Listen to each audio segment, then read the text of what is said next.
Hi hello నమస్తే welcome back to our channel Lahari world. ఇవాళ మన స్పెషల్ రెసిపీ క్యాలీఫ్లవర్ 65 చాలా సింపుల్గా తయారు చేసుకోవచ్చండి. టేస్ట్ అయితే సూపర్గా ఉంటుంది.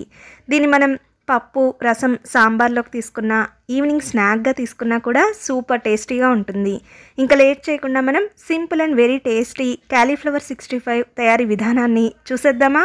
క్యాలీఫ్లవర్ 65 తయారీ కోసం నేను 400 గ్రాముల క్యాలీఫ్లవర్ని తీసుకుని ఇలా మనం ఇక్కడ చూపిస్తున్న విధంగా ముక్కలుగా చేసుకుని నీట్గా వాష్ చేసుకుని ఒక వెడల్పుగా ఉన్న గిన్నెలోకి వేసుకుందాం.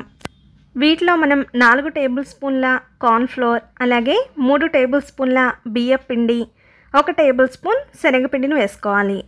దీంట్లోనే మనం 1 టీ స్పూన్ ధనియాల పొడి, రుచికి తగ్గట్లుగా ఉప్పు, 2 టీ స్పూన్ల కారం, 1/2 టీ స్పూన్ మిరియాల పొడి, 1/2 టీ స్పూన్ గరం మసాలా పొడి, అలాగే 1/4 టీ స్పూన్ పసుపును వేసుకుందాం. దీంట్లోనే అరచెక్క నిమ్మరసాన్ని కూడా కలుపుకుని ఈ మసాలాలన్నీ క్యాలీఫ్లవర్ ముక్కలకు బాగా పట్టేటట్లుగా కలుపుకొని కొద్దిగా వాటర్ని యాడ్ చేసుకుంటూ ఇక్కడ నేను చూపిస్తున్న విధంగా మిక్స్ చేసుకోవాలి. 1 టీ స్పూన్ ఫ్రెష్గా గ్రైండ్ చేసి పెట్టుకున్న అల్లం వెల్లుల్లి పేస్ట్, కొద్దిగా కరివేపాకు, అలాగే కొద్దిగా ఫుడ్ కలర్ని యాడ్ చేసుకుందాం.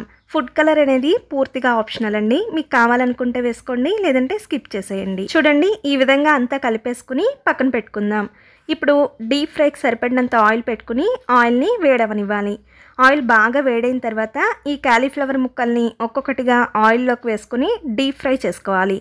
చూడండి, కాసేపట్లో మనకి ఇవి ఎంత మంచి కలర్ వచ్చాయో, చాలా క్రిస్పీగా చాలా బాగుంటాయండి. వీటిని మనం తీసేసుకుని మిగిలిన ముక్కల్ని కూడా ఇదే విధంగా ఫ్రై చేసుకుని లాస్ట్లో మనం కొద్దిగా కరివేపాకు, అలాగే కట్ చేసుకున్న పచ్చిమిర్చిని కూడా ఫ్రై చేసుకుంటే మన రుచికరమైన క్యాలీఫ్లవర్ 65 రెడీ అయిపోయినట్లే. చూసారు కదండి, అస్సలు నూనె పీల్చకుండా చాలా క్రిస్పీగా క్విక్గా మన క్యాలీఫ్లవర్ 65 రెసిపీని ఎలా తయారు చేసుకోవాలో మీరు కూడా తప్పకుండా ఈ రుచికరమైన రెసిపీని తయారు చేసుకొని ఎలా వచ్చిందో కమెంట్ సెక్షన్లో నాకు తెలియచేయండి. ఇలాంటి మరిన్ని simple and very tasty recipes కోసం లహరి వరల్డ్ని సబ్స్క్రైబ్ చేసుకుని వీడియోని లైక్ చేసి మీ ఫ్రెండ్స్కి షేర్ చేయండి. Thank you for watching.